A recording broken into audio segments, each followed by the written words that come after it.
Bismillahirrahmanirrahim. Kitab Mukasyafatul Qulub bab ke-28 menerangkan tentang ingat mati. Rasulullah sallallahu alaihi wasallam bersabda, "Perbanyaklah mengingat hal yang menghancurkan segala macam kelezatan." Aisyah radhiyallahu anha berkata, "Ya Rasulullah, apakah ada seorang yang akan dihimpun bersama orang-orang yang mati syahid?" Orang yang mati syahid adalah orang yang berperang di jalan Allah. Tetapi Aisyah radhiyallahu anha bertanya, selain orang yang berperang di jalan Allah, siapa lagi yang akan mendapat pahala syahid seperti mereka? Lalu Rasul bersabda, ya, ada, yaitu orang-orang yang mengingat mati dalam sehari semalam 20 kali.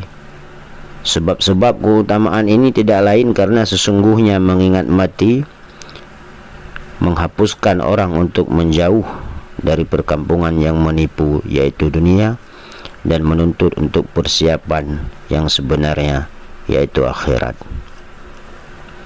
Sedang orang yang lupa terhadap kematian, orang-orang tersebut akan terdorong dalam kesenangan-kesenangan dunia yang penuh dengan tipu daya. Ketahuilah bahawa sebenarnya kematian itu adalah hadiah bagi seorang mukmin. Rasul bersabda, dengan sabdanya itu tidak lain karena ad-dunya sijnul mu'minin, karena dunia adalah penjara bagi orang-orang mukmin. Dikarenakan di dunia tersebut para mukminin dan mukminat siang dan malam selalu dilanda dengan kepayahan. Mereka selalu harus menghadapi hawa nafsunya. Mereka selalu harus menolak keinginan syaitan. Maka dengan kematian membebaskan mereka dari kesengsaraan dunia ini. Makanya Rasul bersabda,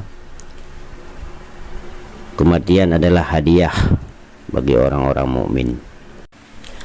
Atta Al-Khurashani berkata, pernah Rasulullah SAW melewati sebuah majelis. Sedang di majelis tersebut dipenuhi dengan orang-orang yang tertawa. Maka Rasul bersabda, campurlah majelismu dengan mengingat hal yang membuat keruh semua bentuk kelezatan.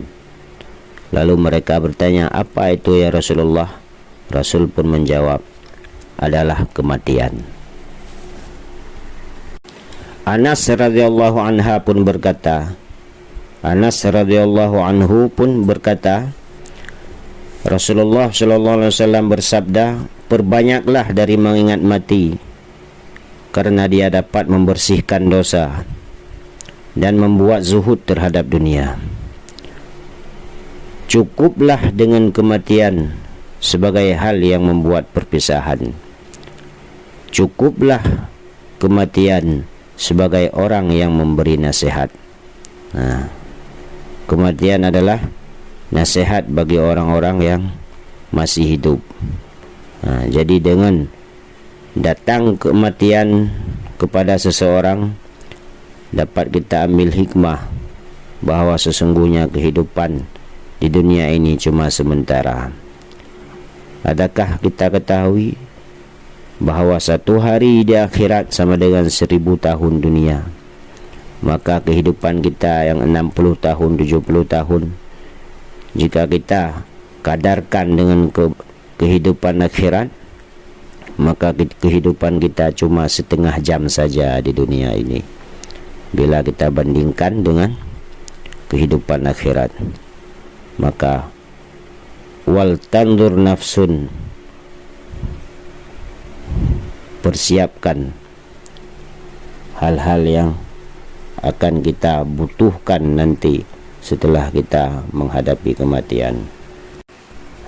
Pernah Rasulullah saat keluar dari masjid, tiba-tiba saat itu kami sedang duduk berbincang-bincang dan tertawa. Lalu Rasul bersabda, ingatlah mati, ingat, Demi Tuhan yang jiwaku di tangannya, seandainya kamu mengetahui apa yang aku ketahui, tentu kamu akan sedikit tertawa dan menangis lebih banyak. Sobat yang berbahagia, Rasul pernah berkata, di antara orang-orang yang paling cerdas, di antara orang-orang cerdas, mereka itulah yang paling banyak mengingat kematian. Mereka tinggalkan semua keagungan dunia dan mereka raih kemuliaan akhirat. Mereka selalu mengingat kematian siang dan malam.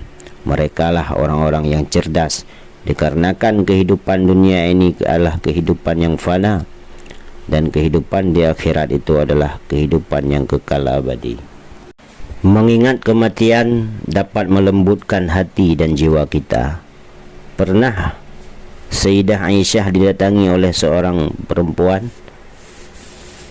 Dia mengaku di depan Sayyidah Aisyah bahawa hatinya sangat keras. Berkatalah Aisyah, apakah engkau mau hatimu lunak dan lembut? Tentu ya Sayyidah. Maka perbanyaklah mengingat mati. Rasulullah SAW bersabda, barang siapa yang mencintai dunia dan tidak mengingat mati, tentu dia akan membahayakan terhadap akhiratnya. Dan barang siapa yang mencintai akhiratnya, tentu dia akan membahagiakan dunianya. Lalu Rasul bersabda, maka utamakanlah apa yang abadi atas apa yang binasa. Rasul juga berkata, alangkah herannya diriku, dengan sangat heran bagi orang-orang yang telah membenarkan perkampungan abadi, yaitu akhirat. Mereka tahu bahawa akhirat itu ada, tetapi dia masih saja berusaha dengan perkampungan yang menipu, yaitu dunia ini.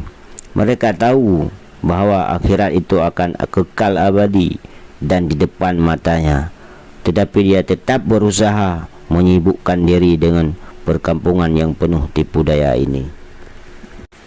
Ingatlah kematian, karena dunia ini adalah bangkai. Rasul pernah bersabda, ketika itu Rasul berdiri di tempat sampah. Apa kata Rasulullah? Marilah kepada dunia, mari. Dia memanggil sahabat, menunjukkan dunia. Beliau mengambil beberapa pakaian usang yang telah rusak di atas tempat sampah dan beberapa tulang yang telah hancur. Ini adalah dunia, dan ini suatu isyarat bahawa sesungguhnya perhiasan dunia akan usang seperti pakaian-pakaian ini. Dan sesungguhnya tubuh-tubuh yang engkau lihat akan menjadi tulang belulang yang hancur. Bersabda Rasulullah SAW, sesungguhnya dunia adalah sesuatu yang manis dan hijau, dan sesungguhnya Allah menjadikan kamu penguasa di dalamnya, lalu melihat bagaimana kamu berbuat. Sesungguhnya orang-orang Bani Israel setelah dilapangkan dunia bagi mereka dan dihamparkan dunia untuk mereka, kebingunganlah mereka di dalam perhiasan tersebut, perempuan, wangi-wangian dan pakaian, sehingga lupa mereka terhadap perintah Nabi Musa. Nabi Isa pernah berkata, janganlah kamu menjadikan dunia sebagai Tuhan. Kalau tidak, maka dunia akan menjadikanmu sebagai budaknya. Simpanlah harta kekayaanmu di sisi Allah yang tidak akan menyia-nyiakannya. Bersedekahlah, berwakaflah, berhibahlah, karena sesungguhnya pemilik simpanan kekayaan dunia dikhawatirkan atas dia bencana, tetapi pemilik simpanan kekayaan Allah tidak akan dikhawatirkan padanya bencana. Nabi Isa juga pernah berkata, wahai golongan Hawariyin, sesungguhnya aku telah menelungkupkan dunia pada mukanya untuk kamu, maka janganlah kamu membangunkannya kembali sepeninggalku. Sesungguhnya di antara kekotoran dunia adalah Allah didurhakai di dalam dunia, dan di antara kekotoran dunia lagi, sesungguhnya akhirat tidak dapat ditemukan kecuali dengan meninggalkan dunia. Ingat, maka lewatilah dunia dan jangan memakmurkannya, dan ketahuilah bahwa sesungguhnya pangkal dari setiap kesalahan adalah cinta dunia dan sedikit mengingat kematian. Banyak sekali kesenangan sesaat menyebabkan pemiliknya kesusahan yang berkepanjangan besok di yaumil mahsyar. Kita selalu dilalaikan dengan berbanyak-banyak harta, padahal tidak ada bagi kita dari harta itu kecuali apa yang kita makan. Lalu kita habiskan pakaian, lalu rusak. Padahal sedekah itulah yang abadi, tetapi kita lalai karena kita anggap sedekah itu mengurangi.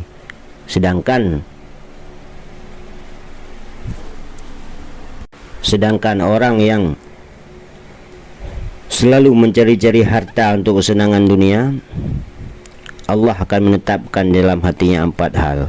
Yang pertama, kesusahan yang tiada putus darinya untuk selamanya. Kedua, kesibukan tidak pernah kosong darinya untuk selamanya. Yang ketiga, kesibukan yang tidak pernah kosong darinya untuk selamanya. Dan yang terakhir, yang keempat, yaitu kefakiran yang tidak akan menemukan kekayaannya untuk selamanya, dan angan-angan yang tidak pernah cukup, angan-angan yang tidak pernah mencapai batas akhirnya untuk selamanya. Dia selalu mencari dan mencari, ditumpuk dan ditumpuk. Dia akan selalu kewalahan di dalam angan-angannya sendiri. Sobat yang berbahagia, Abu Hurairah radhiyallahu anhu berkata, Rasulullah sallallahu alaihi wasallam bersabda, "Hai Abu Hurairah, maukah engkau kalau aku perlihatkan dunia keseluruhannya, dan biar engkau melihat apa yang ada dalam dunia yang kalian cari hari ini?" Abu Hurairah menjawab, "Tentu ya Rasulullah." Lalu Rasulullah membimbing tanganku dan membawaku ke sebuah jurang dari jurang-jurang di Madinah. Tiba-tiba di dalamnya terdapat tempat sampah yang berisikan kepala-kepala manusia, tengkorak-tengkorak, kotoran-kotoran, pakaian usang, tulang belulang. Kemudian Rasul bersabda, "Hai Abu Hurairah, kepala-kepala ini pernah rakus seperti kerakusanmu, berangan-angan seperti angan-anganmu, tetapi kemudian dia hari ini adalah tulang belulang tanpa kulit, dan kemudian dia akan menjadi abu. Dan kotoran-kotoran ini adalah bermacam-macam makanan yang telah mereka usahakan, dari mana saja mereka telah menghasilkan, halal maupun haram, tidak mereka pedulikan. Tetapi kemudian dilemparkannya ke dalam perut, dan akhirnya manusia berdesakan dengannya.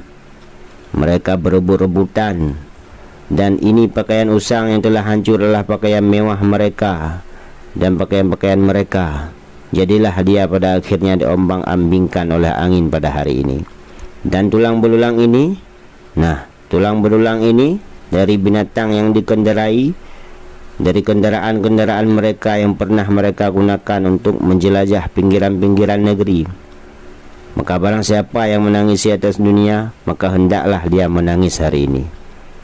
Berkata Abu Hurairah, "Lalu kami tidak beranjak sehingga menjadi-jadi kami menangis." Rasulullah dan Abu Hurairah tersendak-sendak menangis di situ. Tidak henti-hentinya Rasul dan Abu Hurairah menangis di situ. Rasulullah sangat khawatir dengan umatnya di masa yang akan datang, yaitu kita pada hari ini. Allah sangatlah mencintai kita. Jangan tinggalkan Allah Subhanahu wa taala demi sesuatu yang fana. Maka ingatlah kematian dan jauhkan kecintaan kita terhadap dunia yang fana ini. Wallahu a'lam bishawab.